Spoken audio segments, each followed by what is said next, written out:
بسم اللہ الرحمن الرحیم۔ السلام علیکم ورحمۃ اللہ وبرکاتہ۔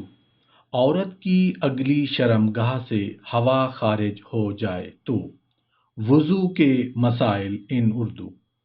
ایک کوشچن آیا جی، کیا عورت کی فرج یعنی اگلی شرمگاہ سے ہوا کا خارج ہونا وضو کو توڑتا ہے یا نہیں؟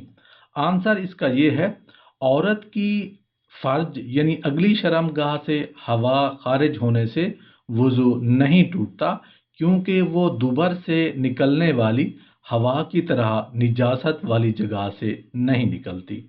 ایک اور کوشچن آیا جی کہ عورت کی فرج یعنی اگلی شرمگاہ سے نکلنے والی رطوبتوں کا کیا حکم ہے؟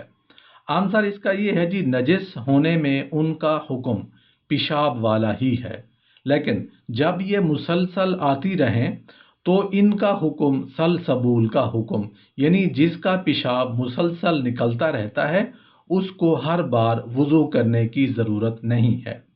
ایک اور کوشچن ہے جی، ایک عورت جب نماز ادا کرتی ہے اور رکوع اور سجود کرتی ہے اور خاص طور پر سجدوں میں اور دو سجدوں کے درمیان اور تشہد کے لیے بیٹھے اور اس کی فرج یعنی اگلی شرمگاہ سے ہوا خارج ہوتی ہے، جس کی آواز آس پاس کے افراد سنتے ہیں، تو کیا اس سے عورت کی نماز باطل ہو جائے گی؟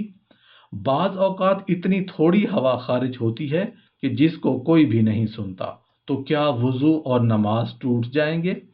آنسر اس کا یہ ہے جی، عورت کی اگلی شرمگاہ سے ہوا کا نکلنا وضو کو نہیں توڑتا۔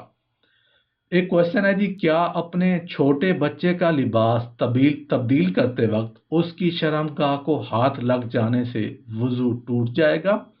آنسر اس کا یہ ہے جی کہ بغیر کسی آؤٹ کے اور پردے کے شرمگاہ کو چھونا وضو کو توڑ دیتا ہے، خواہ جس کی شرمگاہ کو چھوا گیا ہو، وہ چھوٹی عمر کا ہو یا بڑی عمر کا، کیونکہ نبی کریم صلی اللہ علیہ وآلہ وسلم سے ثابت ہے کہ آپ صلی اللہ علیہ وآلہ وسلم نے فرمایا، جو اپنی شرمگاہ کو چھوئے تو وہ وضو کرے۔ ایک کوشچن ہے جی، نماز کے لیے باوضو عورت کے بچے نے پاخانہ کیا اور ضرورت تھی کہ اس کو دھویا جائے، اس باوضو خاتون نے اس کو دھویا، اس کی نجاست کو صاف کیا، تو کیا ایسا کرنے سے اس عورت کا وضو ٹوٹ جاتا ہے؟ آنسر اس کا یہ ہے کہ اگر وہ بچے کی پیشاب اور پاخانے والی جگہ کو چھوتی ہے تو اس کا وضو ڈیفینیٹلی ٹوٹ جائے گا۔ البتہ اگر وہ بچے کی دونوں شرمگاہوں کو چھوئے بغیر اس کو دھوتی ہے تو اس کا وضو نہیں ٹوٹے گا، خواہ وہ اپنے ہاتھ سے ہی کیوں نہ گندگی کو دھوئے۔ صرف بچے کی صفائی ستھرائی کے بعد اپنا ہاتھ دھو لے اور اس بات کی احتیاط کرے کہ اس کے بدن یا کپڑے پر نجاست نہ گرنے پائے۔ ایک اور کوشچن ہے جی، کیا ننگے مردوں اور عورتوں پر نظر ڈالنے سے وضو فاسد ہو جاتا ہے؟ اور کیا باوضو آدمی کا اپنی شرمگاہ کو دیکھنے سے بھی وضو ٹوٹ جاتا ہے؟